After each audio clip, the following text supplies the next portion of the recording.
Warning, this podcast typically features spoilers and strong opinions. Proceed with caution.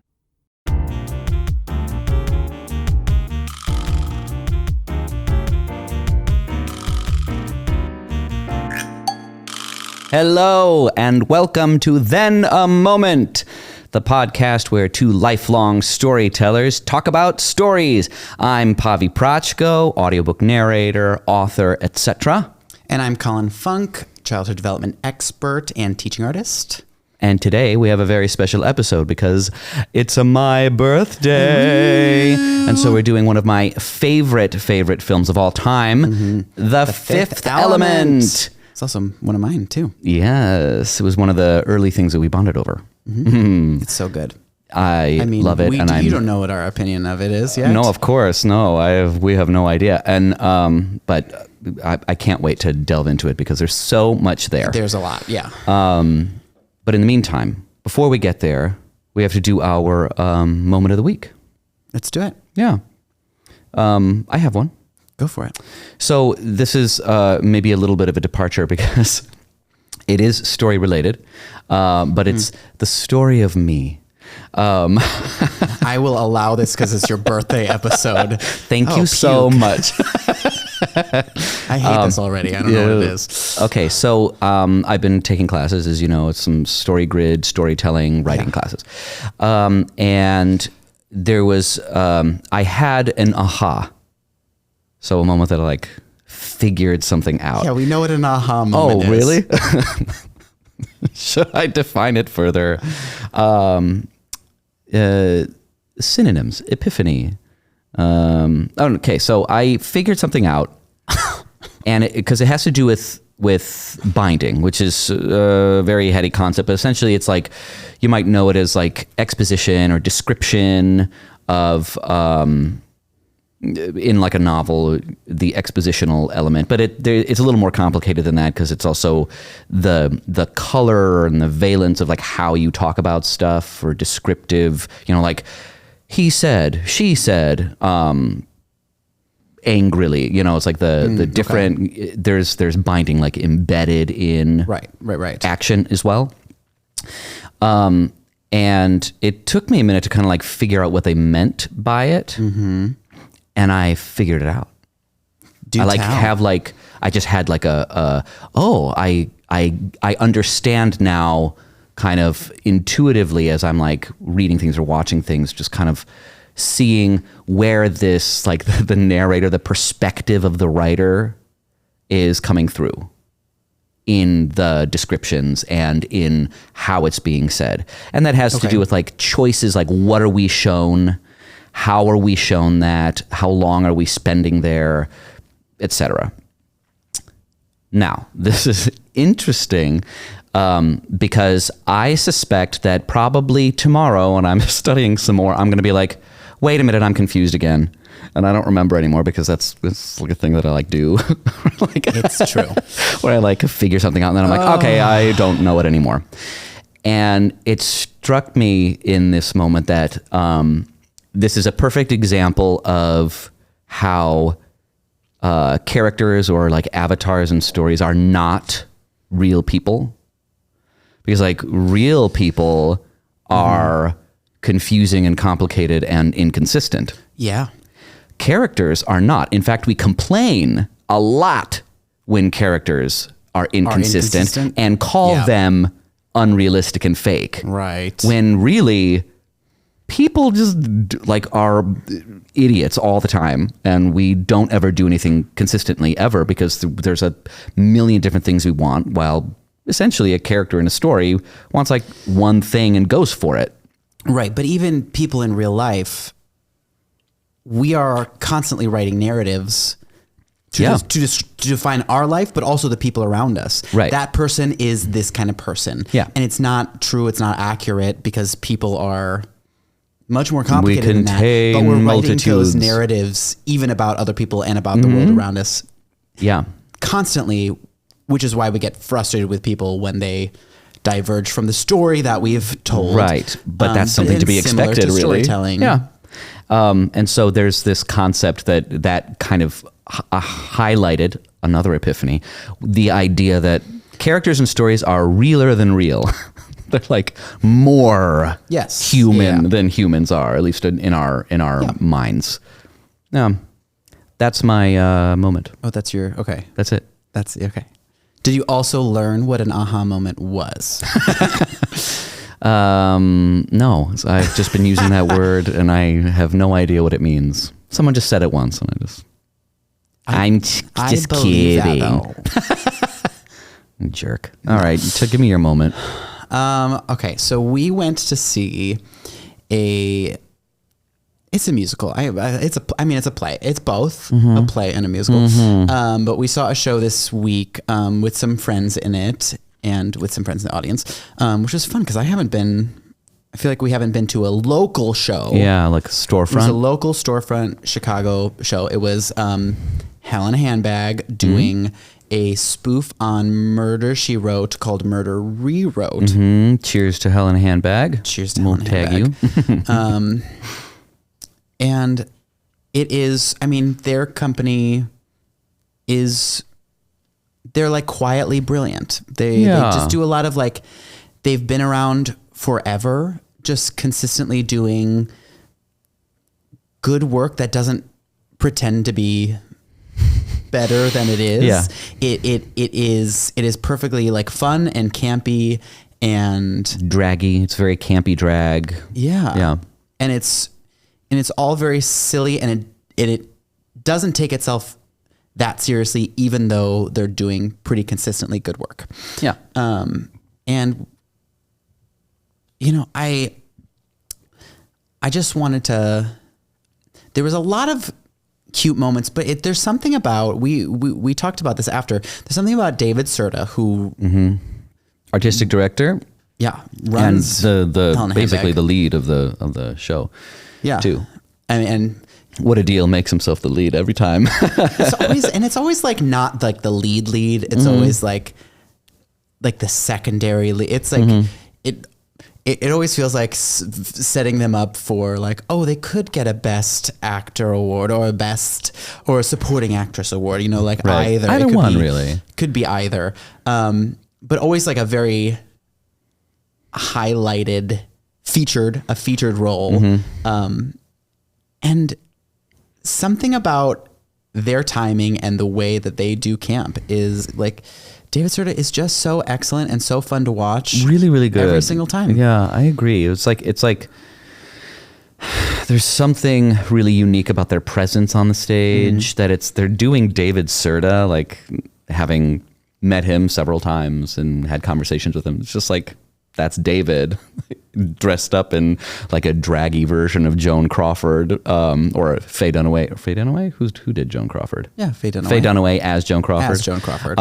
In Mommy Dearest, and it's like a big spoof. Like, even though it's a spoof on Murder, She Wrote, it's also a spoof on Mommy Dearest. Hilarious. It's Mommy Dearest with murder. Mashup of the two. Yeah, and which is nuts. It's so stupid, nuts. But because it's not, and it's not like an impression. Like David's not doing an impression of Joan Crawford. He's dressed like Joan Crawford. I was impressed with the makeup. It looked like Joan Crawford in the movie. Time David Serta's, I'm sure not Joan Crawford, but that's like it's just David is good. Yeah, at that thing that he does. Yeah. I mean, there was a whole, and my moment, I'll pick a moment because there's many moments. Very, like, I think the best kind of one-liners are always David's. There was just a certain delivery and line read that really works for David. But there's a whole scene where the character is driving a car and David's not speaking. It's a voiceover of that David obviously had recorded earlier. Yeah. And was just like sitting in the car acting along to the voiceover. And, you know, I was just like, I got to watch that scene forever. It's just like very, very, very silly. And it's just some good face acting. I think like a campy show is the perfect place for good face acting. Yes. Good facting. Good facting and good steering wheel acting too, which is very, very funny. Hilarious. Because it's that like fake like car thing where there's just two seats and someone's like holding a steering wheel. It's like floating in space. It's That's all good. you need. That's all you need. Yeah.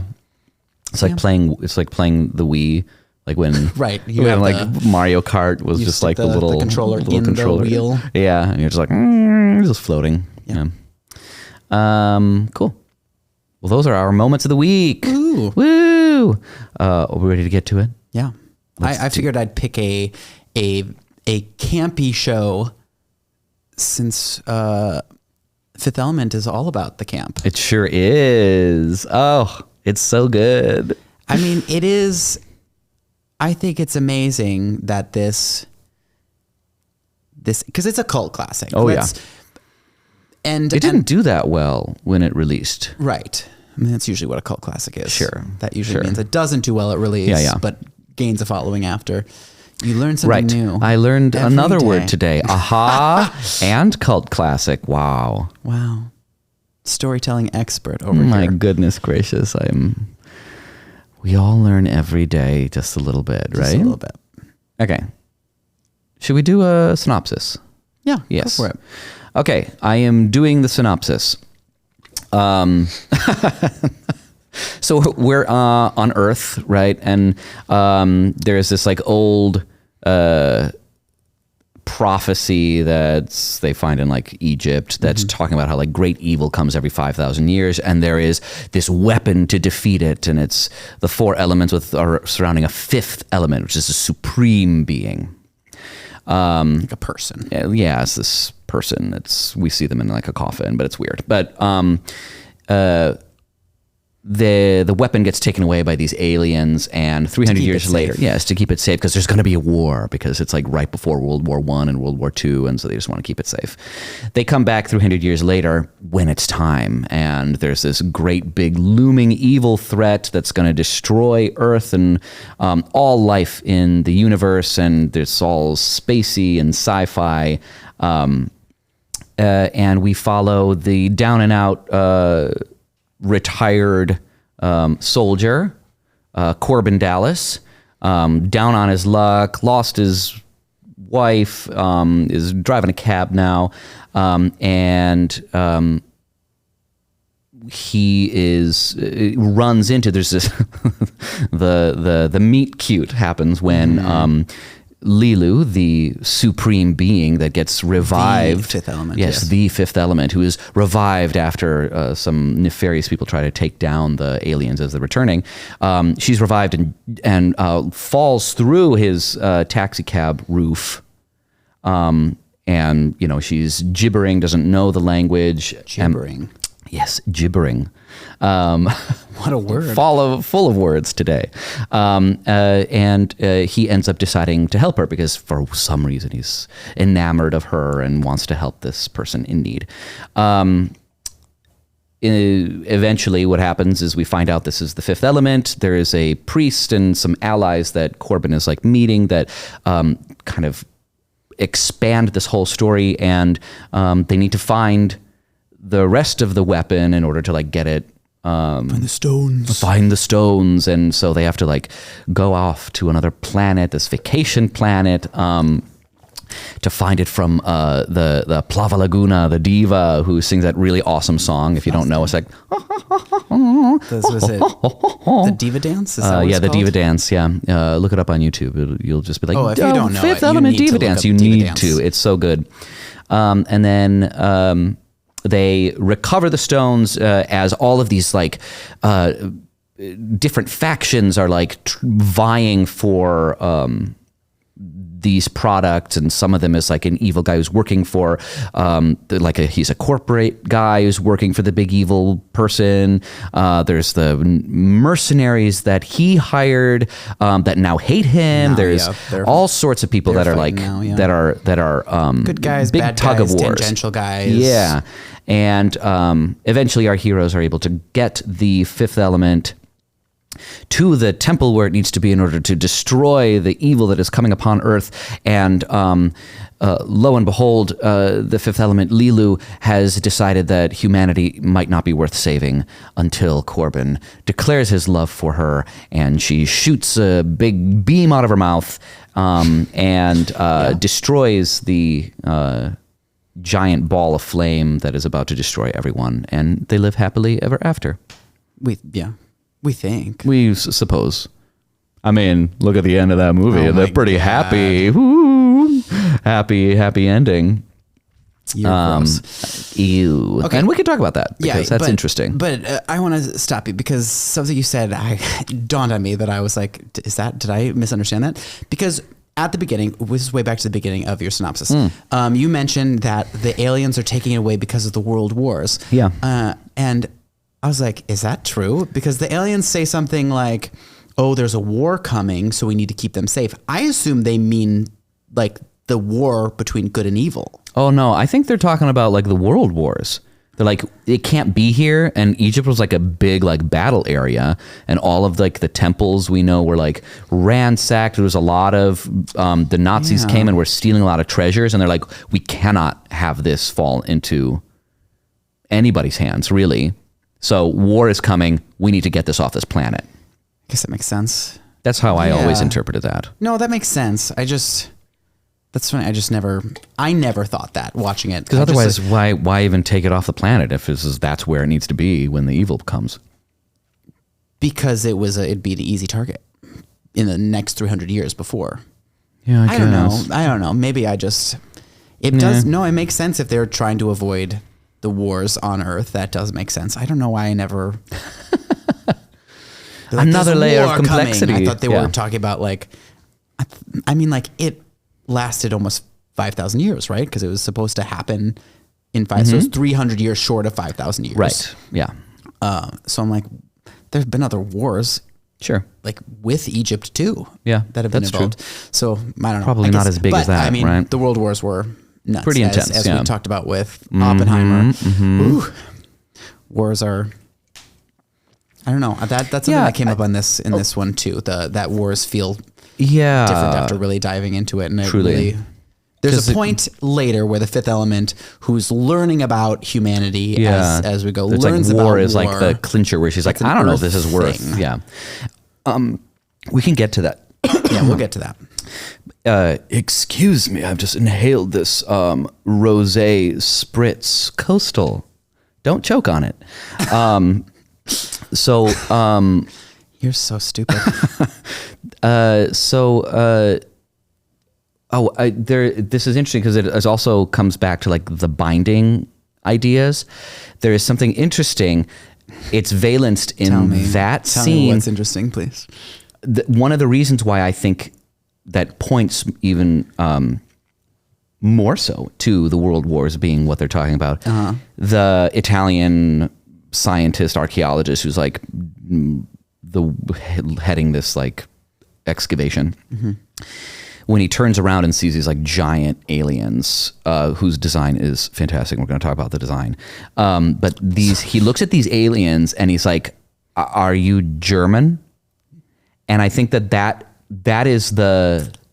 like an instance of binding valence, right? There's like embedded binding here where it's like, oh, we're actually getting the perspective. We're getting more information about what this scene means. This character talks about the Germans because the Germans are being pretty, it's like 1916 or something like that, or 1914. Like they're being pretty aggressive at that point. Right. The Germans are on the World War stage. He would interpret this like very aggressive machinery as being German. And so then when they're like, war is coming, we need to take this away. It's like, because the Germans, he just mentioned the Germans. That's why. So it's this connection. I would buy that. I mean, this movie really does a great job at disseminating information. Yes.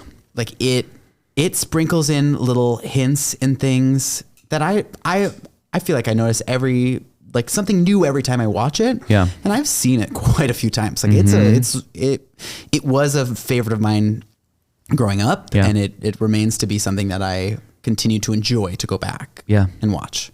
Same. There's always like little Easter eggs and things. Like even this time around, we're watching Korben Dallas in his like little shoebox apartment in New York or whatever it is, like very like Futurama.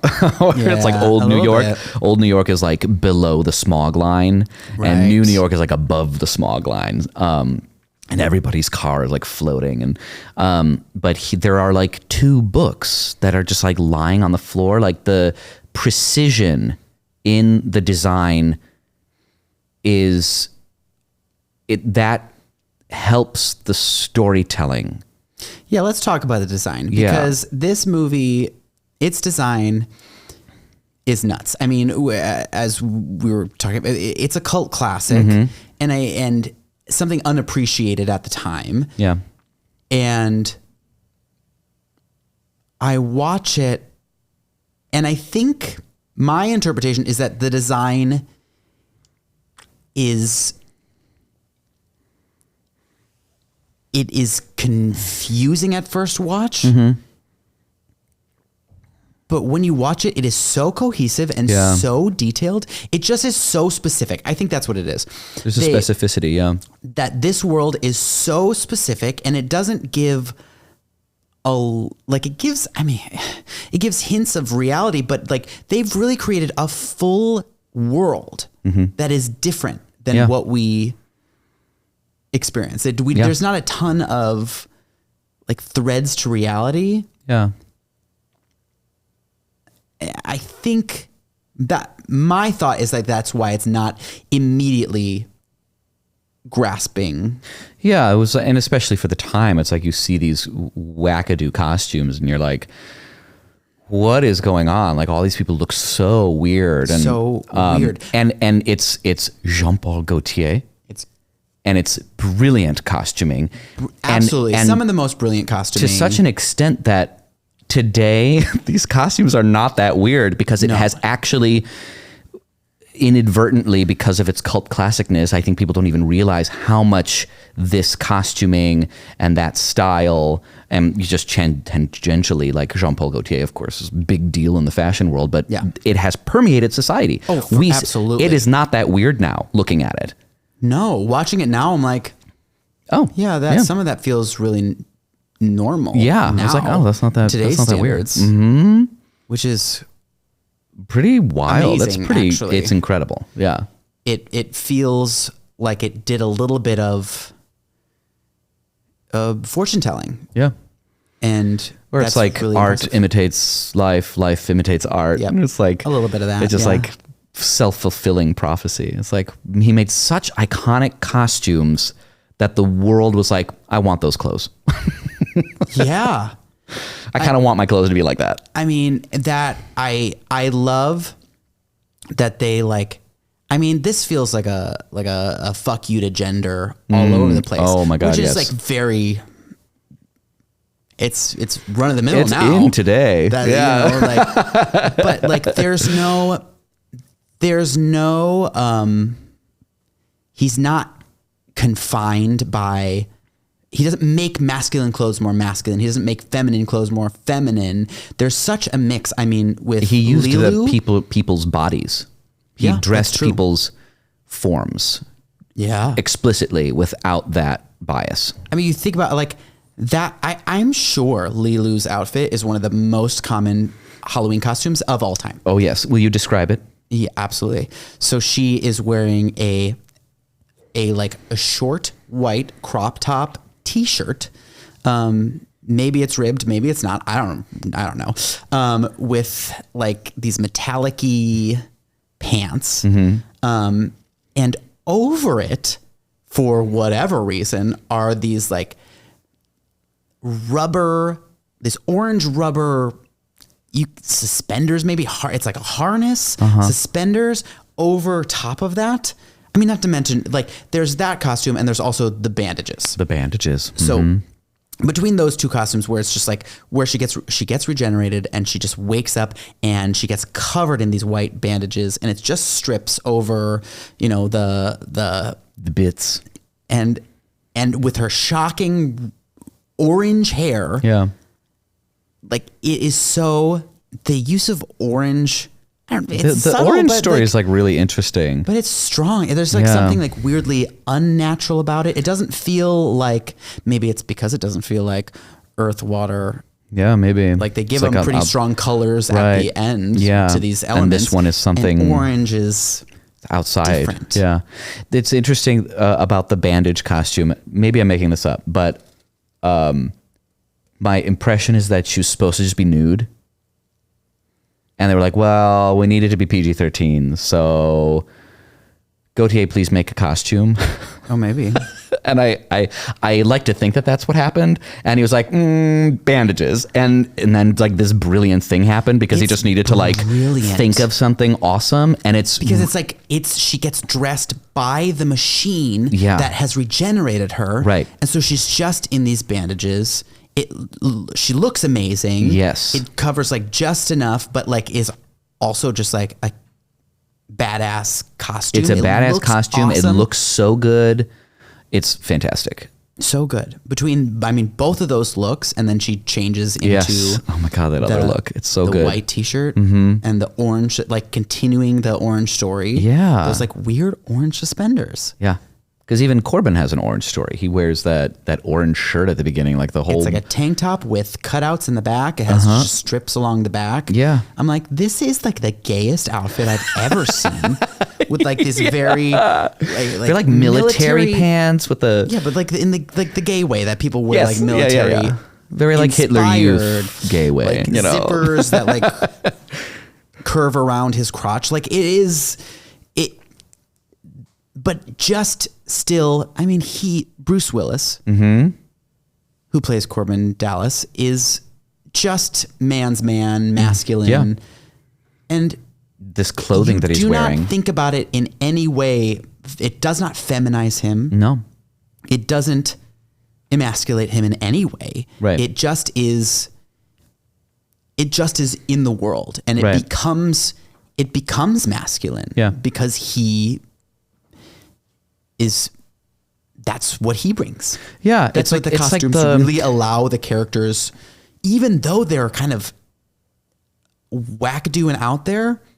I mean, they're not now. They don't feel Now like they that don't now. feel like it so much, But yeah. like they, even through that kind of larger than life quality, the characters, maybe because of it, they're able to like really shine as their personalities. Yeah. Because- yeah. Well, and the design works against our expectations while also filling in the world. So it's like in itself, especially we think about, in novels, we have, again, binding in our descriptions, in our Right. large paragraphs that are between dialogue.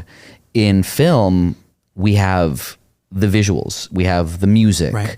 we have tempo, timing, tricks of the camera, and this the design is like working against a lot of the things that we think about. It works against our societal things in order Right. to build this world. And it's like the whole movie is like this story of like, how does the design work against what we think, and also to move us into this other world to tell this story. I mean, I think it works the same as using comedy in very serious situations to let us get closer to it. Where you like take these things that feel so opposite, and you break our expectations, so it allows us to examine things in a way that we wouldn't. I mean, I think that's how camp works too. Yeah. It takes away our preconceived notions on how things should be. It's the opposite of realism, where it's like, well, we're presenting you real things and real feelings so that you can experience this in the real way we want you to. Yeah. And this one is like, well, this is going to be a larger than life thing. We're not going to necessarily get you to like buy that Milla Jovovich can vomit out magic into the sky. right, and that like they're gonna have this like super cheesy exchange at the end that's like, it's like, no, I need you because I love you, and that's what saves the world. Like that is like extreme, especially for a sci-fi film. Yeah. This isn't romance, this isn't a fairy tale, Right. But it kind of is. So stupid. But it does. So like these campy elements and these like very extreme design elements that fuck with our expectations of reality allows us to go along with the ride. Yeah, it's our way in. Yeah. Cool. I was just gonna piggyback off that. I don't remember what I was gonna say. Was it about design? Yeah. About the costumes? You want to talk about different persons? Yeah. I wanted to talk further about the costumes. Okay. We have Chris Tucker. Chris Tucker's costume, because it's like, this is it's probably the most extreme bit, right? Where it's like, we have all these like extreme things. Is the most extreme in that movie, period. I mean, period, for real. For all the right reasons. Impeccable. Created a new archetype. Yes. Yes. of creature, like so strange. And it's like this womanizing disc jockey, which is hilarious. So like, I don't know, 300 years from now, there's still going to be radio. There's still going to be like shock jocks. They're still going to be around. Well, it's somehow kind of like what we're doing. I was about to say, it's like very podcast because people want to feel like there's something about listening to people talk that you feel closer to that person. Yeah. Yeah. But yeah, he is just way over the top, like his way character, larger than life.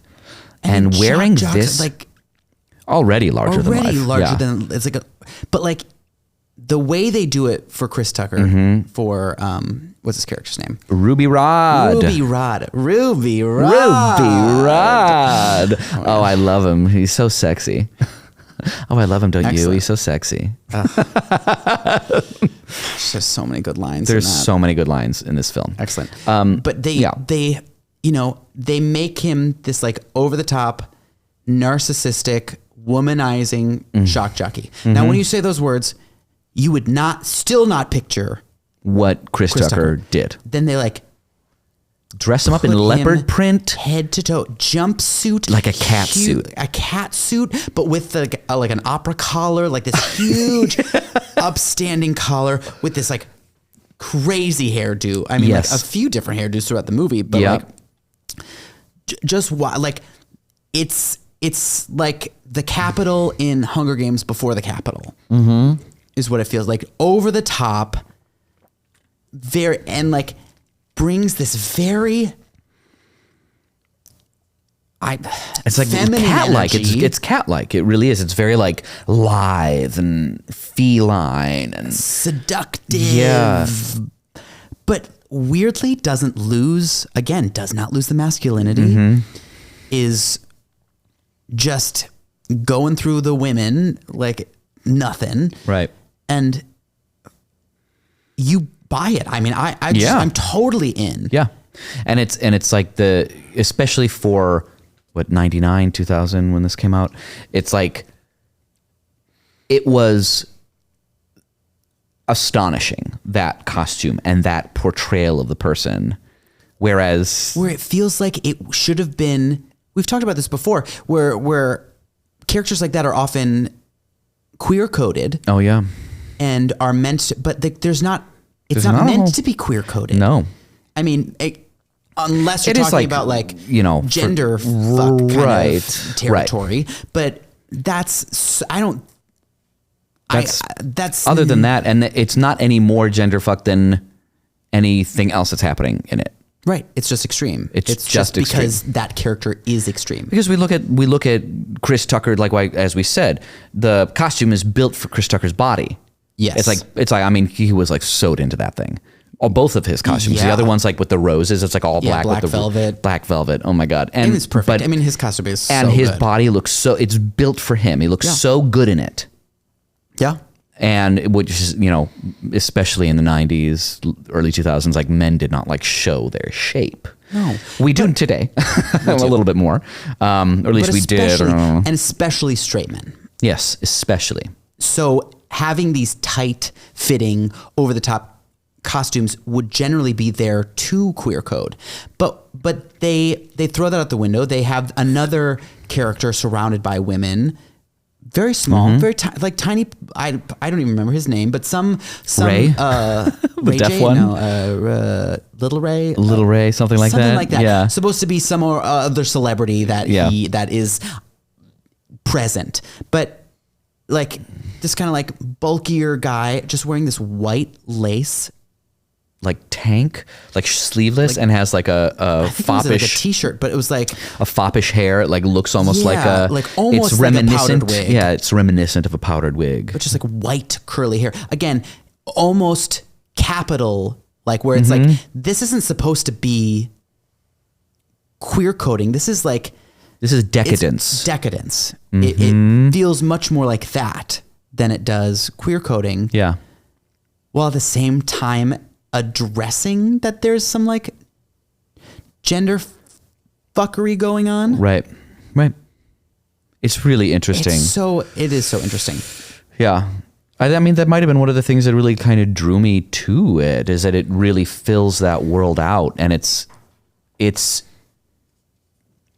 you fall right into it. It's extraordinary. Fall right into the story. Yeah. Because even though it feels campy, and I would say that there are some, not a ton, but a couple performances that are like, ooh, it's not excellent. Most of the actors and the performers are giving like 110%. Yeah. Treating it like it is. This is Shakespeare. Serious. Yeah. Bruce Willis, excellent. Serious. Milla Jovovich, excellent. Perfection. Ian Holm, excellent. Perfect. Gary Oldman, excellent. I mean, what a cast. Jeez. It's seriously. I mean, it's stupid. Luke Perry as Luke Perry for a 3 seconds. cameo. It's like, cameo in the beginning. So weird. But acting is face off in the 3 seconds that he's in that movie. Yep. Really excellent performances. Yeah. Very good. Yeah. I mean, okay. And design aside, the storytelling. Yeah. We have like a really classic hero quest going here, right? And it's the kind where you have the chosen one, but our hero is not the chosen one, right? Yeah. So our hero is actually like next to the chosen one, and is instrumental in making like it happen. Our protagonist is not the... Exactly. Our protagonist is not hero, the Jesus figure, right? Right. It's the other person. It's the, what's that Christopher Moore book, The Gospel According to Biff? Lamb? Yeah, Lamb. Gospel According to Biff. Where it's like the main character of this story is like Jesus Christ's best friend. Oh, okay. This is Jesus Christ's best friend. You've got the actual quote unquote hero, Leeloo, is like the supreme being, gonna save everybody, but we're following the Joe Schmo next to her. Yeah. And that's very interesting. Yeah. I tend to like those stories. It's another way to like get us in. We are able to accept this because he is good at things. Like we can see him be good at stuff, but he is not like magic. Right. But I think it is so often that, I mean, I think about like your lit RPG books a lot. Yeah. That most people really connect with Joe Schmo realizing they're extraordinary, or they're being like, they do have the exact skills or the exact whatever you need to save the day. Right. Because I think that's the best way to get audiences in, is to be like, this could be you. Yeah. They have, he's got a lot of problems. He couldn't nail a woman down. He's lost his job. He can't quite find his place in the universe. He lost his license in the first like 10 minutes of the movie. His license to drive it. He's a taxi cab driver. And that's the only thing he's got. Right. But he is kind of like uniquely suited to this like very high stakes, violence, right? This high stakes, former military, Yeah. so he's got the skills to do it, but also just down on his luck and Yeah. like rock bottom. So he has all the time in the world to Right. go help and save the world. and our sympathy. Yeah. Well, especially with He has our pity as well. with the wife. Like I Yeah. think like setting up that I want someone. He wants. I mean, to the be with very someone. beginning, he says out loud, "I just want to end up with someone. I want the perfect. I want the perfect person." woman." Yes. I think Well, he was. doesn't he say joking. like It was not a breathing? joke. Yeah, it's like, oh, you know, living, breathing would be. Yeah, would I mean, be 'cause enough. it's a joke. He's Yeah. making a joke at the beginning about it. And Yeah. of course, it's just like a little like. And then turns out, you know, the perfect human being or the perfect being is we love. Leeloo. We love. I mean, we love a love story. Yes, we do. We always will. I mean, so how? Okay, so it is, like you said, classic kind of hero quest. tale. Yeah. I guess I'm interested in how romance plays into this because this is one of the pieces of the movie that I think maybe could change. Yeah. Well, I've heard a lot of complaints. You know who you are. And Do they? maybe, I don't know. Do you listen? Please do. And I want to push back on these criticisms. What are the criticisms? So we have this love story that takes place, right? Yeah.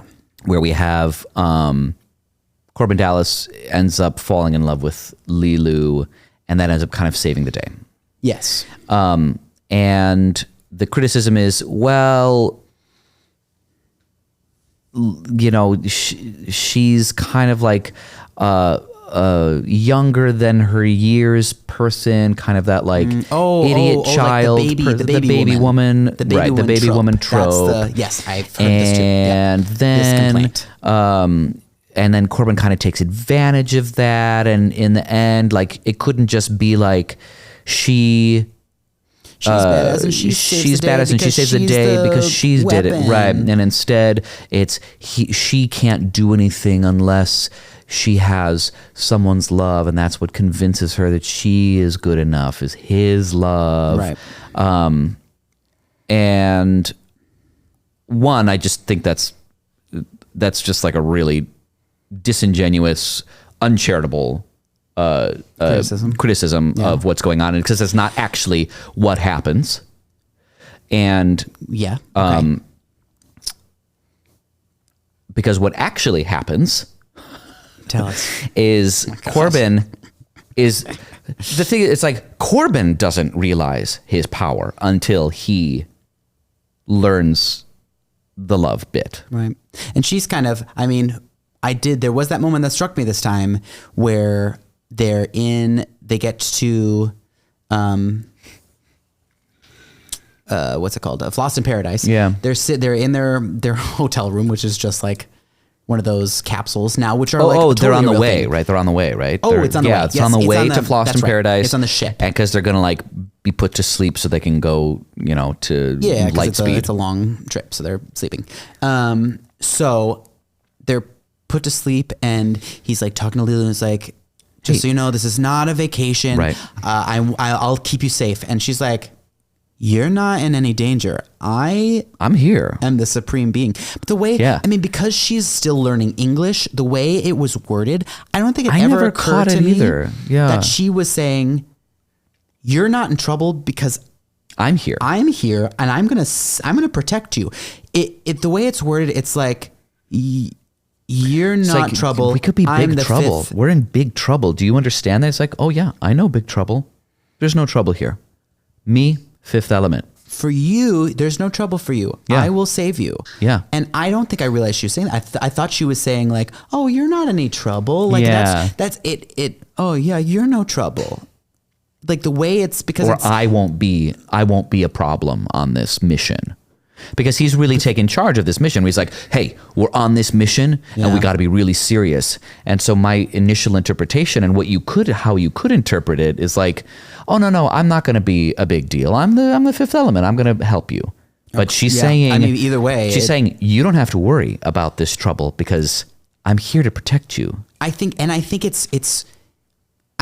they do that on purpose, where it's like, because he looks confused as to what she's saying. Right. And it just like occurred to me this watch through, I'm like, oh, that's why I was confused, because they worded it in a way that it has multiple meanings, because she's not like using grammar perfectly at this moment. Right.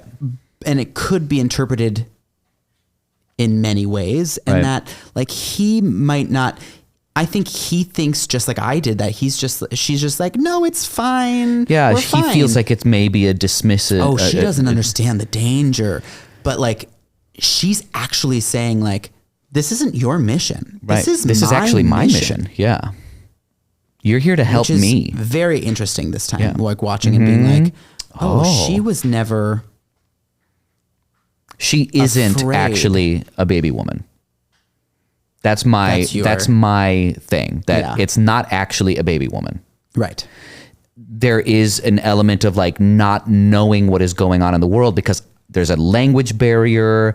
There's a societal barrier. Yeah, it has some pieces of the baby woman trope. The like, yeah, there are pieces of it, and then it also explicitly works against it. And there's like pieces, as we discussed earlier. There's the pieces of the fairy tale that are in there. Yeah, there's a scene where she is still passed out, and he's trying to wake her with Cornelius. He's at the priest's place already with her. She's trying to wake her, and he is overcome by her this enigma, and he kisses her. And it's like very like 90s. It's like now different to 90s. Like it does feel weird now. It feels weird. And interesting, another prescient moment. She wakes up during it, takes his gun, and like threatens him with it. Immediately. Is like never. She speaks in that very impressive gibberish. I mean, seriously, really great. Really, really good. I don't know how she did work. that. It's like really good fake language. I'm like, did you write that out? Right? I know. Excellent. It's really good. It's like, because I couldn't do that. I wouldn't be able to improv that, certainly. No. Did you ever do that in like acting classes where you had to like do fake language? And I hate it. Ugh. Makes you always so end up uncomfortable. stuck on like one collection. One collection of consonants and 2 vowels. or 3 syllables that you're just repeating over. And I'm like, I don't know how to. Apparently, my alphabet is only 3 letters long. Yep. But she was like, it sounded so linguistic. Oh, I believed it. And then, but she's saying, you know, we find out later that as it's translated, it's like never without my permission. You don't kiss me without my permission. And it's that trope. It's that if this were that love story that everybody complains about, if this were that like baby woman story that everyone complains about, it would just be a Sleeping Beauty wakes up and is like, oh my God, I was woken up by my parents. Even if it was like, what are you doing? Right. Even if it was just like, I'm confused, but it was explicitly like, don't get off me. Yep. I am going to shoot you in the face. I do think today most people would want that character to be like, all right, that character is done. They never see that, like, that woman never talks to him again. Like, and that's just like not how people are. People don't do that. I mean, they might, I guess, nowadays. It's just like, they might, because our tastes change. But maybe I'm just like an old fogey now. But I just also, but just in general, we're gonna get on my social commentary soapbox. You know, we talk about like in like situations of employment or situations of like power dynamics, and it's like, well, there should never be any romances in these power dynamic situations, and maybe that's true. Maybe just to be safe, we shouldn't. There has been forever. Yes. There has always been. I mean, how many hours do you spend at your office? It only makes sense that you would end up making connections with people of course. At your place of work, etc. And it just because this one distasteful thing happened doesn't. Many distasteful things. Sure, but it hasn't. How often does that not disqualify in the history of things. And maybe we can criticize like, well, why do people like the bad boy? I don't know. There might be something human about it. We want to negotiate these situations. We want to be able to fight for our boundary. And there's something I think that connects people there too. Innately human that like people are often like, I hope I get in a situation where I like something is tested, where I'm like, I'm in danger and I have to fight back. I like, not that people are sitting around thinking that they want those things all the time, but like I think there is something human about wanting those elements of themselves. Yeah. Tested. I mean, that's another love story trope, right? As we're kind of like exploring now, finally, the love story bit of this movie, but it's, we see these love stories like You've Got Mail, When Harry Met Sally. It's like they hate each other. Yeah. They're horrible to each other. I love When Harry Met Sally. I know, it's so good. And he's awful at the beginning. And she is too. They both suck so bad. They do. And then they end up being friends and they end up in love. And because humans are complicated. Again, fucking complicated. Yeah. And it's... I think probably there is something there with the testing. We like to be tested. That's why it's like, oh my God, I hate that person. I mean, it's like that there's that trope that, you know, if you imagine like emotions in a circle, like hate and love are next to each other, and you can like switch back and forth really easily. There's like the extremity of how you feel towards someone. Right. It's like they're awfully close to each other, and it's not just like, it's not two sides of a spectrum. Right. It's the circle. It's like laughing and crying are just like the same. They're the same. It's the same pattern. Physiological pattern. Yeah. Yeah. You are kind of in a very similar physical state. Right. When you are either laughing or crying, there's that extremity of that emotion is in the same place. Right. And it's kind of that same concept. The geography of those emotions and it just makes sense. And I want to push back on the idea that like Korben Dallas would need to be canceled for doing this thing or whatever. Yeah, I'm sure. Especially it was like you see him, he's like, nope, you're right. I shouldn't have done that. And he said it a couple times. You know. And I think you're right. I think my interpretation is that like they were actively trying to go against the kind of romance trope and give the woman more autonomy. And they do. I think so. She's badass in that, even though he consistently underestimates her throughout the whole thing. Right. And I guess the breakdown, like the thing that I am not 100% sold on, speaking of the love story, is the making out at the end. Yeah, in the case, right? And it's like before. I mean, I see. Like when he's like, I buy that part. Yeah, there is a disconnect that happens when it's like, they're surrounded by the stones. Right. Evil is about to destroy everything. She needs to activate her light vomit. Yeah. I've thought about this a lot, and a lot of people say like, oh, the fifth element is love. And I don't think that's correct. No. Because the elements because love is active. Love is an action. Right. Wind blows, water wets. I don't remember what flows, she says. Maybe. Yeah. I don't know. There's fire burns, earth, something. I don't remember. Yeah. But like they're active words. And so they have to do something to the stones. Yeah. To activate them. Right. And the action, like Leeloo is the fifth element, whatever that means, whatever that, I think it's I personally, it makes more sense if she's just like the manifestation of human relationship. Yeah. Because like just the interpersonal connection means more than love, but love is the action. Love is the active piece of it. Yes. But she is the physical manifestation of kind of relationship in general. She isn't just love. I think that's overly simplified from my taste. Yeah. And that he could need her and love her and they could experience love without it. I guess like my interpretation is that it's just, that's the physical manifestation of love is kissing. Mm-hmm. Is you have to do it to the stone. Yeah. But I don't think because it's already the most abstract version of an element, the action of loving can be more abstract. Yeah, sure. I think part of the problem with how it pans out there, I think, is that there isn't enough establishing the relationship between them. Sure. We have their meet cute and it's like very charming. We have the conflict. We have her kind of like melting a little bit as she's like icy with him and she kind of like remembers how they had met. We have them talking about V's. Oh, V is a very good, very good word, but we don't. Very beautiful. Very beautiful. We don't get too many.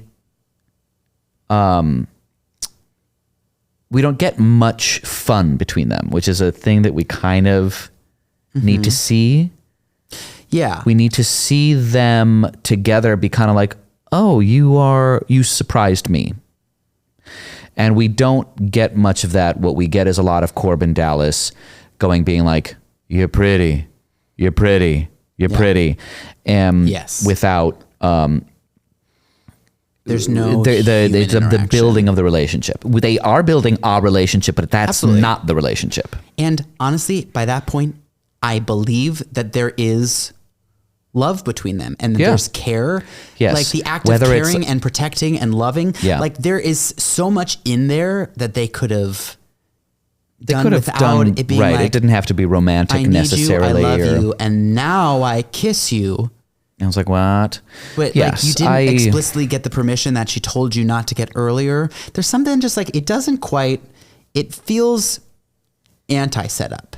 Like it feels like poorly set up in fact. It's poorly set up for her. And I mean, one of the confusing things too is that we have like Vito Cornelius is like, tell her, Korben, like they could all see it. Like they could all see them be in love. Yeah. And I think they're relying on the fact that it's these two archetypal positions in this story.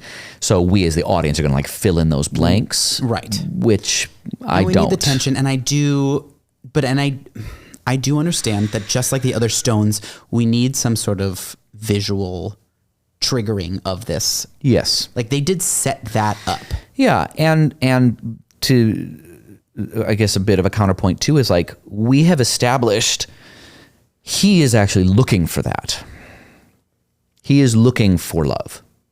Yeah. So even if we haven't necessarily seen all of the relationship bits build together, or it's like it's not set up for her, it is set up for him. One of the first things we see him talking about is, I just want to be with someone. I just want to find someone to love. Yeah. And he does. We see his circle completed. There's something like we needed to fix this. We needed to add in. She brings up her, the only time we ever hear her have any sort of doubt. Yeah. Is when in the end, she's like, I don't even know what love is. Yeah. And we're like, where is this fucking coming from? Yeah. Like I think that's a big piece of it. Like, where it's like, you got to W. You started learning about war because she's like going through like alphabetically and like learning about the world. I'm like, well, this is stupid. You know it, but she doesn't you know did L. it in sure in that way. I get it. I do. Not set up really. Where it's like, I don't know how to do it, and like, it needs to be. I wish it was simpler. It's like, I just need to show you. How do I show you that I love you? Yeah. And clearly we know that just kissing from before isn't an act of love necessarily. Yeah, that makes sense. We see that happen and it's not love then. So we need something else, and maybe even just like an embrace. She's in pain. She's feeling bad, and he's like, maybe she just needs to be held. I doing something for her with her permission. Like if you set up like a weird consent, not weird, like if it's like it's not about consent. But and like, the thing is, it's not really. But if it was it's even showing her the care that she needs because you've set up that you were going for something that you were like this and this what if it was even like? What if it was even just like, you have done so much till now, and you know, you don't deserve this on your shoulders. Let me hold you up. You can only do what you can do, and whatever you can is okay. And I'm going to hold you in that. Like that would be, I mean, even the just love, saying right? the words, I love you. But I love you. Yeah. No, that would have been enough. We already love each other. That's it. Yeah. Like I think there's something stronger too about, maybe it's because, you know, romance is kind of like an overly used trope. Sure. Where human relationship and like we can have relationships be the forefront. We talked about this with the weird stuff about Snow White, where we not everything has to be about romantic love, but most of our life is looking to do things relationally. We care about other people, right? Period. Yeah. And so that being the fifth element, this like relationship thing, not having to be romantic love, not that it can't be romantic love. Right. It could be. But unless there is like real setup for romantic love, especially through today's sensibilities, right, feels a little bit flat. Of course, I am still in it and I love it, and it's kind of like extreme, whatever. And I think part of the campiness of the movie lets me buy it still. Yeah. I am not disappointed by it. Yeah. In terms of like watchability and like I am in it. They do enough to make the moment work for me. Yeah. But I do think it could be simpler and more effective. Yeah. So let's talk about how we fix that. How do we fix that? I mean, some of the things we talked about, like you said, like an embrace, like saying, I just like, if they have to set up a little bit of them not believing there's some sort of care or relationship between them. Yeah. Where Leeloo doesn't realize that they are growing and they are connecting, and maybe even Korben as well. And for him to actively, if making it say like, I love you or I care about you being the thing that triggers it. Yeah. Where it's like, you don't believe that you're important or that you're already loving, but you are, because all the other elements exist in the world. Right. But in that moment, for it to be triggered, like that'd be if it was more explicit that Leeloo got there and is like, all of those other things got triggered because they were present. I must not have love because I don't love. Right. And the point is they need to be activated. Yeah. And so he could say, than that. Right. And so if he were to say, just needs to have some sort of act. Yeah. That like does I love you. And it doesn't have to, but especially since they set up kissing as not the thing. As a thing that is. Or if they said. A denial, yeah. If they really wanted it to be a moment about consent and being like, could you kiss me? Like, that might be really powerful. Yeah. Where it's like, oh, you're doing something for another person. Right. Yeah, that could There's something interesting about that. Would you please? Really, yeah. I mean, especially with today's sensibilities, I honestly think that would really fly. That would really I am hearing more and more like consent is so sexy. We love scenes like sex scenes where they may I touch you here? There's something. Can I still touch you? Can I still touch you? Oh my God. No. But there is something that can be really seductive about asking for that kind of consent. And I think they're building it into scenes, especially because I think right now there is something that people really do like about it. Yeah.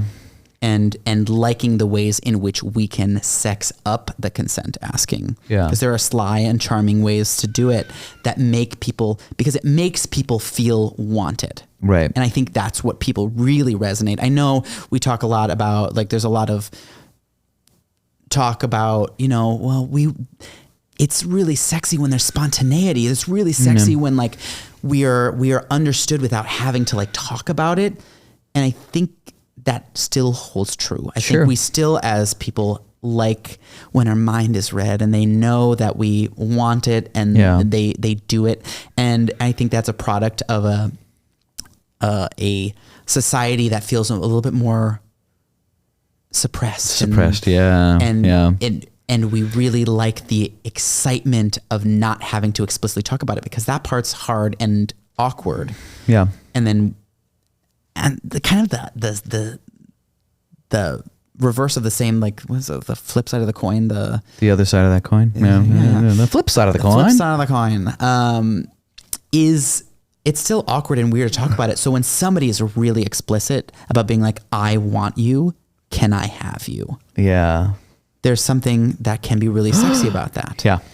Not just like, I want you, I'm taking you, which can also be in some certain situations,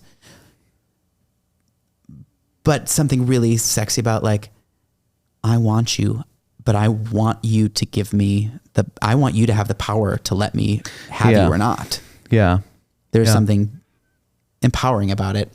So I think that could work in that situation. Okay. If we want to make it romantic, we need to sprinkle in more of those moments that like there's some like playful and some relationship building. Right. I do think it would make sense if the conversation about it was like, all those stones activated, but I didn't, so I must not have love. And I think that's like that is I think a really good fix. But I do think like I bought, that's what I got. But like listening to the dialogue this time around, I'm like, it's not really, it feels a little bit like, I don't know what I'm doing. I don't know how to love. I'm just supposed to protect. I'm like, where's this coming from? Yeah. It's not being triggered by anything. Yeah.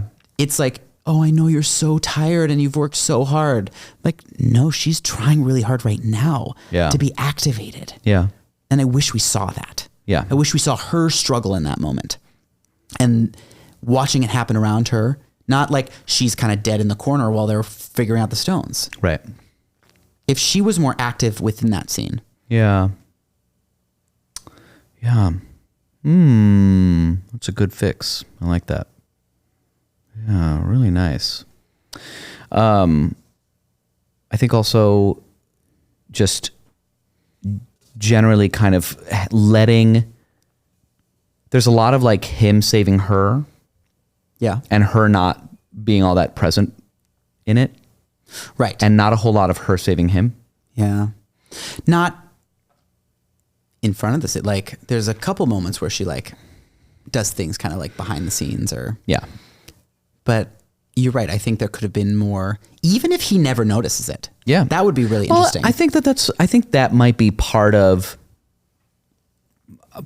what I'm talking about when I think about like them building a relationship, where it's like having them have fun together, or even just there's the scene where I think it's like one proof where it's like, oh, we're actually a little bit earlier in this movie than I was expecting to like see that love first, where it's like real love. Mm-hmm. When he's like, I mean, I don't know where Leeloo is. At first sight. There is, sure. But even that could be like, oh, it's just infatuation, right? But it's like, isn't it always? Sure. But there's a moment where they're on the cruise ship and he's looking at the security cameras. Mm-hmm. And everyone's like, what are you looking for? He's looking for Leeloo. Right. Everyone else is doing something else. And he's like, I got to find her because I think she's in trouble. There. Where is that? She's there. He goes to get her. Right. It's like this very visceral, oh my God, he's in love with her. Right. That was the first thing he thought of, was like, she's in trouble after this whole thing happened. The whole place has been exploded. He finally has the situation under control. He got the terrorists down. He wants to find her. He doesn't know where she is. Right. And he's going to find her. And I wish that like she was there for it because she's unconscious. Oh, sure. And well, I think that's the thing is like the only reason she needed to get saved was because she was unconscious. Right. You know, like it's tricky. It's really tricky to navigate that. Yeah. I mean, and I think, well, it's weird. Didn't make sense to me because he obviously thinks that she's fragile. Yeah. But then the diva's like, she's more fragile than she seems. And you're like, what? Isn't she stronger than she seems to him? Right. And that's the whole thing is that like, I wish that we would see him let her do her thing more and be surprised by her. I want her to save him a lot and him be like, oh my God, this chick's awesome, you know, or like, oh, I've never seen anybody like this. Right. She survived crashing through my roof, isn't dead, and now she's able to do all these crazy things. And now she's in trouble. I have to go save her. Yeah. I have to go to her.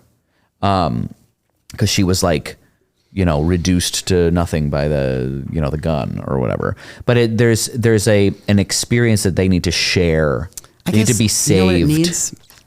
It needs a Legally Blonde computer line moment. It needs... Don't ask. Wasn't gonna. A moment where she does her thing. She does her thing, and he just back and watches. Yeah, he just watches. Yeah, absolutely. I think that would have been really great because there isn't a whole lot that we see her do. The only instance we see her be like really super is when during the diva dance. During the diva dance, Diva's singing and she beats up all the ass. Yeah, she kicks ass. There. He's not there, and she's doing it to. She didn't even really save anyone. She just stopped them with the stones, but they don't even have the stones. So it's like she expresses her power for the benefit of no one. Right. For the benefit of the audience, but like nobody else saw it. And so like we don't even have Korben Dallas proved that, we don't prove to him that she is extraordinary even. She remains that fragile person that he imagined. Which is, again, it can be interesting if he's like totally underestimating her. Right. But then the diva should have said the opposite. Right. She's stronger than you think. And if that was like, you need to let her do it. Yeah. And then allows her to love in the end. Right. Because then they get to the scene and then he's like, no, you are strong. Because she's like, I'm weak. He's like, no, this whole time I thought you were weak. You are strong. And if it's like, I can't save you. There is love. You have to do it. Yeah. And if then she were to kiss him, maybe that would have been the turn the tides. Where maybe he doesn't even tell her that. It's like he just you have to find it. I'm not the supreme being. I'm not the fifth element. I know that there's love. Yeah, you need to find it. It's here. And then she leans in to kiss him instead. Because he could underestimate her the whole movie if that happens. Yeah. If he's like, I see now that you are strong. I'm not saving you. You are saving all of us. Yeah, I can't save you. I think that would perfect that film, I think. I can't save you. And in doing so, you do. Like in doing so, you kind of unlock that bit. He plays his role as the hero. The Harry Potter thing. Yeah. You don't know you can do it until you can do it. Until you know you can do it. Yeah. But that's the thing that's interesting is like we have a protagonist story-wise. The protagonist has to be the one to do the thing. Yes, big picture, right? Story-wise. So something about his discoveries and his growth. His change has to be the thing that allows her to save the day. Yes, kind of. Right. I mean, in the end, like she wouldn't have to save the day. He can make the change regardless. Right. But that's the thing. But I think it's a strong story if they match up. Yes. The saving of the day matches up with his change as a protagonist. Yeah. Like he learns that great big lesson. He doesn't do the thing that saves the day, but his change allows for that thing to happen. Yeah. And that is very, very strong storytelling. I agree. That would really, I think, that would clench it. Chef's kiss would be otherwise really wonderful. They don't have to change nothing. Otherwise, there's very little to change, in my opinion. Yeah. Speaking of which, should we get to some superlatives? Let's do it. All right. Okay. Oscar moment. Oh my goodness gracious. This is a really hard one. So many great moments. I cannot. I mean, we'll just give like a rapid fire designer across the board. It is a special Oscar. I wonder if they did win. I think Gautier did win. Oh my God, I hope so. Oh, maybe I'd have to check. It's excellent costuming, but there's other things about the design too. The music design, the creature design, design is fantastic. Like excellent. The puppetry, the thing that struck me this last watch is that in the beginning when they're in like 1916 Egypt and the big spaceship comes down and the big like aliens are like walking through. When the spaceship opens, there is water. There's like all of this water that falls from like the door opens and what a beautiful, like just this touch of design in there that is so effective. And you get this story that I'm not even sure what that story is, but you get the specificity. Well, it's just in gives complete us that contrast, like this machinery in this desert. And it's wet. And there's like something's condensing. Visceral, It's very organic and mechanical. It's like both. Oh, it's so cool. And I'm like, yeah, of course a spaceship would be wet. I don't know why I think that, but it's just like, it makes so much sense to me. It's the seal, right? It's the seal. Or I mean, condensation again. It's like, it's really cold up there. You get down here. Mechanical, whatever. Oh man. It's like frozen and then it melts, right? I don't know, but it's just so good. Now metaphorical. It's good. It's just so good. And then like the food, there's like the chicken that she takes, which is really like a turkey, but she like puts the little pellets into a bowl, puts it into the microwave, immediately takes it out, right? Whatever it is, and it's just like a full rehydrator is what I'm assuming it is. Right. Plus oven, plus whatever. Right, and it's a full chicken meal, and it's huge. I mean, it like looks beautiful. She has this like. I think they're so smart. They do that like the dirty futurism where it's like the future doesn't necessarily get better. Right. Where we're looking there's like at things, crazy things. There's a lot of like technology that makes your life easier, but it's not grungy. Everything is sleek and beautiful. Yeah. It like is dirty and there's a smog filled. Yeah. It gives me very, we didn't watch much of it, but very like The Expanse. Oh, sure. Like in the moon colonies, wherever it was, where it's just like everything's like a little bit dirty. Right. Yeah. It's like almost it gives you like some post-apocalyptic feel to it. Yeah, absolutely. Along with sci-fi. There's like this grunginess.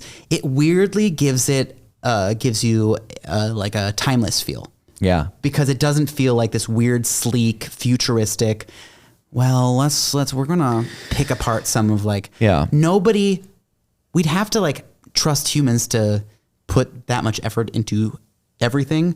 Well, humans into love aesthetic. Looking back too. Yeah. We love history. We love things looking historic, and we're never going to stop that. So if you do not have elements of the past in your futurism, I don't buy it. Right. Like as real. It doesn't feel as real. Yeah. I think that's like one of the issues that I think I had with those select scenes in like the Wheel of Time show, and we're like seeing the past where it's like perfect and wonderful, and there's like, it's too clean, or even Star Wars episodes 1, 2, 3. That was like a big complaint. It's like it's a little too clean. Like 4, 5, and 6 are like grungy and dirty, and we're at war and everything. But you go back to 1, 2, 3, and you're like, what is this? It's too pristine. We don't have like scorch marks on everything. So it's really good design. Fantastic. All that said, beautiful, wonderful. Oscar moment. I think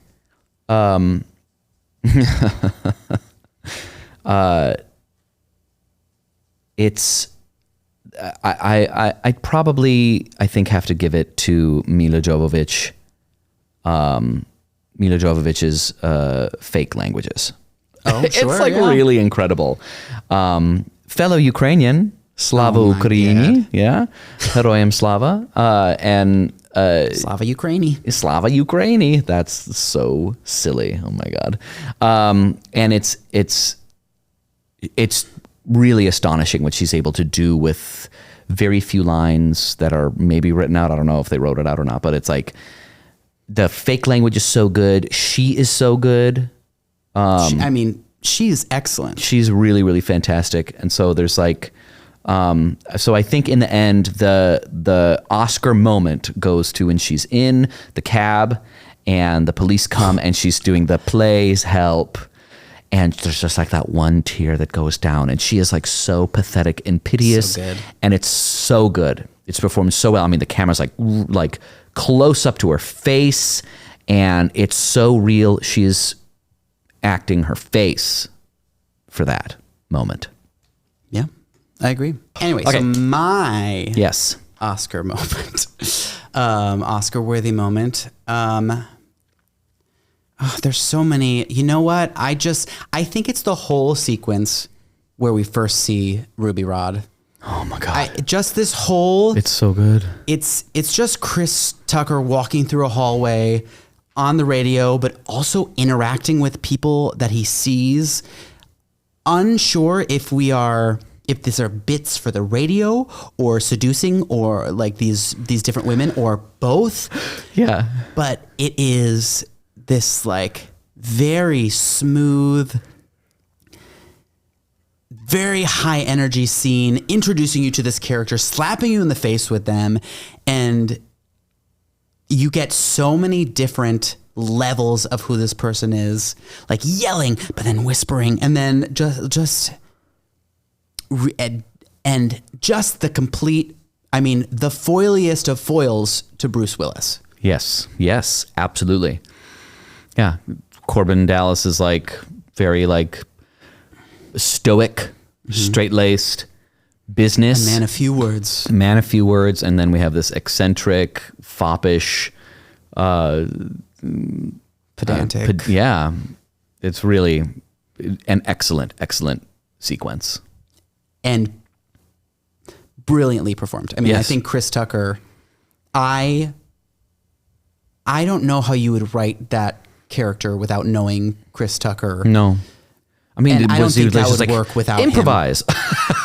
It's like I don't even know how they managed. They don't wouldn't. get it. They wouldn't have been able to do it. No one else could do that. It's like brilliance to like, no, whoever thought like this is a great way to feature this person is brilliant, because Chris Tucker just shined and was amazing. Kills and it. Is larger than life, but also so believable. Yeah. Oh my gosh. Just the secondarily, the moment where there's a big hullabaloo in the opera house, and he's like, Korben gives him a gun to like hold on the alien, and he's like nervous, but then like he's like, Ruby. He screams and pulls the trigger and shoots the gun. Oh, sorry. He's gonna be okay. He's gonna be okay.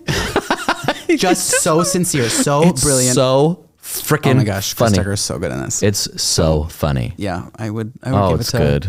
Give it to Chris Tucker. Yeah. So good. Oh, it's good. All right, let's go unearned. Unearned. I think I'm gonna go with the diva moment, Yeah. because I do believe that they've set it up that he does think that she's fragile. Yeah. And it hit my ears this time, and I'm like, all of the rest of this is watching him underestimate her. Yeah. And the discovery he needs to make is not how strong she is, or how weak she is, it's how strong she is. Right. The she is the key. He's not the key, she's the key. I think the moment being like, she does need you and need your love. I think there is something to that, because you need interaction. That's how relationships, love works. Right.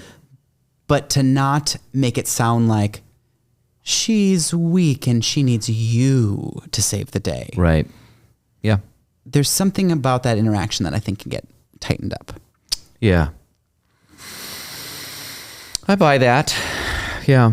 I think for me, it's, oh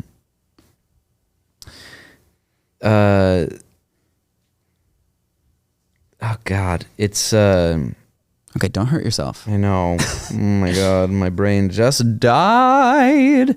Do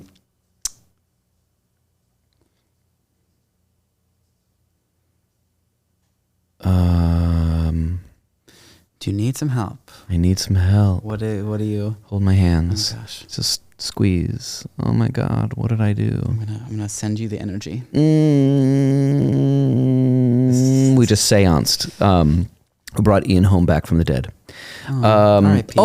I think like the just a lot of like the creepiness at the beginning when they like put Leeloo back together. There's that scientist, and it's like maybe it's like the sensibilities of today that I'm like absorbing some of that and can't help it. But there's like he's a little creepy. You also I am live part today. of society. What? Weird. Your sensibilities have also changed. Sure. If not as quickly as all of you. But it's he's like. He's a little creepy. She's a little bit creepy. He's a little like, oh, she's perfect. She's, yeah. There's something about his performance that doesn't line up for me. Yeah. I think it's jokey. It's a little bit, yeah. There's like, something. It relies on the sensibility of that era. Yeah, and it is. It just feels jokey in a way that so many of the other bit parts. Feel very fully formed. They feel like they're part of that world, and they're not just relying on on you know. I mean, it's one of my big pet peeves where it's like you say something that is sexual, and that is the joke. Yeah, right. Like it's not. It's not a joke just because you're like penis. That's not a joke. If you just suggest that something is sexual, doesn't make it a joke. Right. And that's always been a bit pet peeve of mine. Mm-hmm. Yeah. And I think that falls firmly in that world. That's fair. Yeah. All right. Favorite costume? Best costume? Oh, my goodness. I know. These costumes are excellent. Best costume. It was interesting watching it this time. I might give it to Plava Laguna. Diva. Okay. Which costume? Of the performance, her standard kind of not the first veil. That's not the veil, yeah. But it's like just how skin-like it looks like now watching it on our like very fancy television. That's true. Like on 4K and like seeing the details. Like the detail of the skin and how it like cracks on her face was so interesting. Like covered in glitter, and it like it all flows together. It's really glittery. well done. And it was like makeup. It's a beautiful prosthetic work. I mean, like the special effects makeup team. So good, really, really very good. Because I think even like honorable mention is probably the Mangalores, the bad guys, where it's like those ears and the teeth, and they were able to smile. And there's movement, but also like they were so like after fights they like had injuries. The injuries were really realistic and realistic as realistic as like an alien can be. But the Diva's costume is, even though it's like, I think I normally wouldn't say that because there's so many other costumes that are dynamic and interesting, and it's like just one color. But even this time, it's like that sets her apart. That's the whole point. That's the whole thing, right? But it's like the stones are in her, and it's like, oh God, it's like a good thing. You know, you even mentioned it's like, oh, good thing it's just like right on the surface. And when he like sticks his hand in there, and like what a creep that he's like.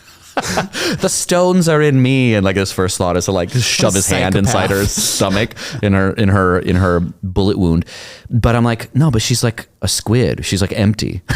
Right. It's just like, yeah, kind of. It's just kind of like she's a sack. And that's why her body like could hold it. Like that's You're supposed like. Yes, I buy it. Just the fact that she even looks like that. The costume makes it look so organic. Yeah. in a way that is believable. That you could buy that she has this ability to hold things within her body. Yeah. Yeah. And it's like, of course she can sing crazy things. And, right. It's like she's got kind of wild, ESP. Yeah. She's like talking a big brain and But she like communicates and maybe can see the future. I don't know.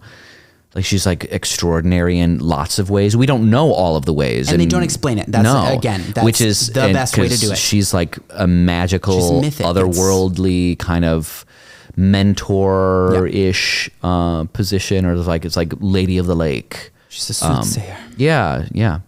And we're not going to see all of we're not going to see how deep that iceberg goes. No, we shouldn't. But the costume, another instance of like the design is just inextricably tied to the storytelling. Yeah. What about you? Best costume, go. I know. I keep going back and forth. I mean, I think just the little bit parts are really exciting. The guy who has the stupid hat at the beginning, because his hat blocks the security cam, so it looks like there's nobody in the hallway. Right. But then he's wearing some like stupid vest and these weird like harem pants. Yeah. Very weird and stupid. And I'm like, they designed the F out of that. It's so specific. But it's not, and Korben talks about his weird hat because it means something to that scene. Yeah. Like he uses the hat to trick him. Yeah. But then gets to laugh at it later because it's stupid. Yeah. But otherwise his costume is still weird and stupid. It's really interesting. Yeah. But I think so many of those bit parts were like really just so thought out. Yeah. I think that woman, I still like that woman that really struck me. She had a buzzed head. And she was the partner of one of those aliens that's like trying not to transform back into the alien. Yeah, they're pretending to be Mr. and Mrs. Dallas to get on the ship. Yeah, but that actress, first of all, was badass. Yeah. But her costume, like this big like fur coat kind of thing. It's so cool. She was wearing this. It's like red and furry, but then this bright, like see-through neon green skirt. Yeah. And I was like, that is wackadoo. Yeah. It's for like 3 seconds of the movie. And it's to not gain any attention. Right. Trying not to gain attention. Yeah. Yeah. It is wild to me. And it looks amazing. And these costumes look high fashion. They do now. They really do. Even the guys that are doing the maintenance on the like the Rastafarian and the other guy that they're like cleaning the spaceship before it takes off. Like it's just like what they're wearing. I'm like, I imagine I would see that at like an opening of some like film or play or the Met Gala. Yeah, really.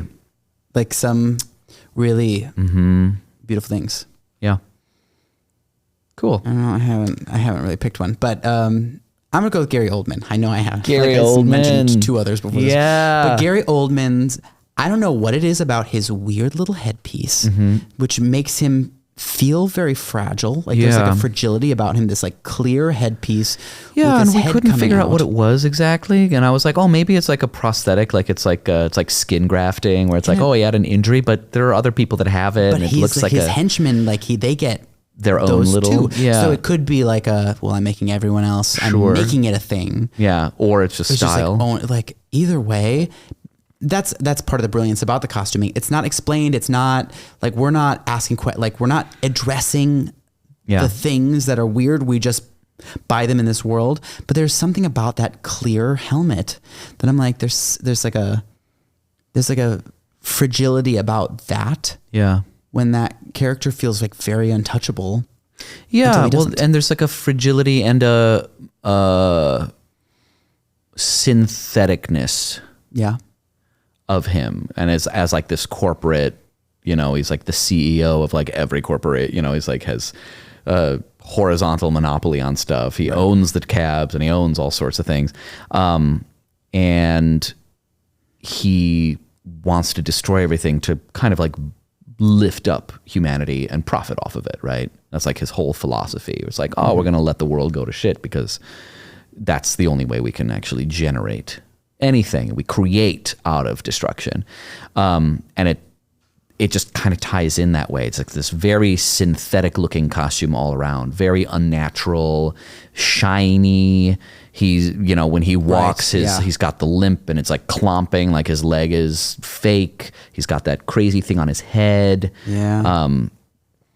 It makes you wonder, like, what else? Is there anything else fake underneath there?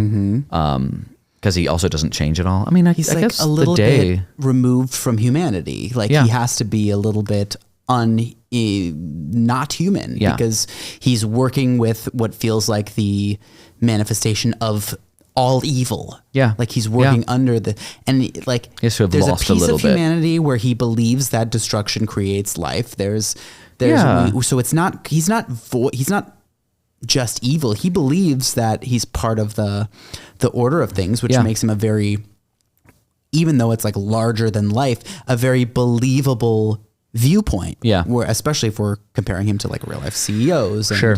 But again, it's just, I mean, this movie is kind of like a brilliant example of how much storytelling the design can do. Yeah. Yeah. Because it fills in that world. We get to see lots of different ways. Again, more binding. We get to see all that binding just based on what we're shown in our face. Yeah. It gives us it colors the rest of it. Because he could just have been like all in black. And it would have been like, oh, he's evil and he's just like black. You know, he's just like doesn't, you know, he's very like buttoned up, and we would have a different view. Mm-hmm. Yeah. It's interesting. Yeah.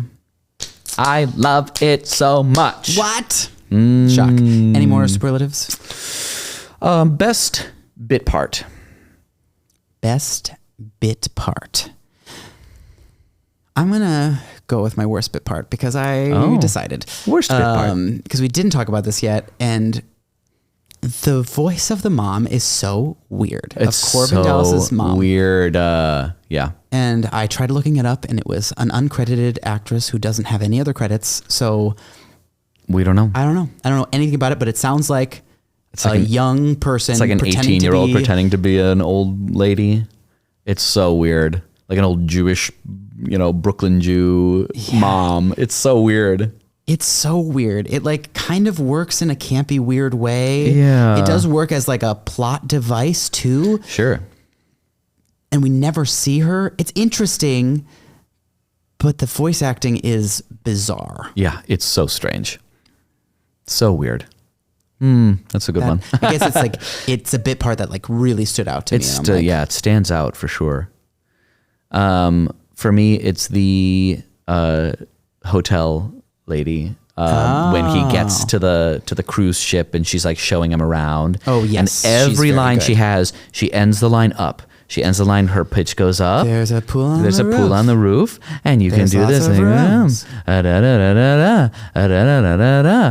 then there's and at first you're like, oh my god, who is this actor? They're like really horrible. This is like not going well. And then there's like a switch when it's like, oh, you get to do the thing with a ruby rod, and she just like says it in this like weird way. We don't actually even get to watch her. We don't get to watch it. We just hear her say ruby rod.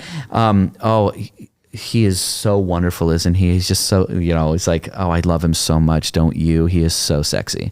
And it's suddenly like, it's just a switch where now all of her lines are going down, where it's like, and suddenly you realize that the first few lines are the scripted bit that the hotel is like, as an employee, you have to say it like this. This is how you're going to do it. And she's just like on autopilot. And she's and then maybe even the piece of like the ruby rod, maybe that is scripted. And you're with ruby rod, but like something about it, like the excitement and the reality. Yeah, like and then she's like, in. "Oh my god, I'm so excited for you. Oh, he is so sexy, isn't he?" And it's like suddenly real. Yeah. Suddenly she is there. That's not scripted. Very interesting anymore. And it probably is for the movie, but for the character, that Avatar had a scripted piece where she's like, I'm going to tell you about all these things in Ruby Rod. And now, sidebar, is so sexy. And I just thought it's like, it stands out as this like really another instance of how the world just gets filled in with these dynamics. Yeah. We get to see what this world is like with this like really highly choreographed We get to choreographed buy cruise. into Ruby Rod's character because then we see this like really fake person have a real reaction about that character. Ruby Rod. People love him. It's not a surface level thing. Oh, she actually like really She really likes him. And he's really sexy, which also is like working against all of our the expectations. Yeah. We do not expect that character to be like this Adonis. sex god. Yeah. It is, but it works and I buy it and it's great. Oh, I think we've talked it to death. Oh, we could talk about it more. We really could, but we should spare our listeners / viewers. We'll have a part 2. No, we won't. No, not yet. Maybe in a few years we'll revisit. I don't know. Yeah. Well, thank you all so much for joining us for Then a Moment. I'm Pavi Proczko. And remember, always ask for consent. Yes, good. And I am Colin Funk. And remember, chicken good. So stupid. We're out. Bye. Goodbye. Thank you. Thanks for listening to this episode of Then a Moment, a Pavitas production project, hosted by Colin Funk and Pavi Proczko. This podcast is produced by Chicago Podcast Studio. Our opening cartoon was created by Gloriou, and our theme song was composed by me, Pavi Proczko. If you enjoyed this episode, please subscribe to our podcast on Apple Podcasts, Spotify, or your favorite listening platform. You can also follow us on Facebook, Instagram, YouTube, and TikTok at Then a Moment Pod, all one word, for updates on new episodes and behind-the-scenes content. If you have any feedback, comments, concerns, or kudos, you can email us at thenamomentpod@gmail.com. Please rate and review us wherever you can. It would help us out a bunch. Thanks again for listening, and we'll see you next time.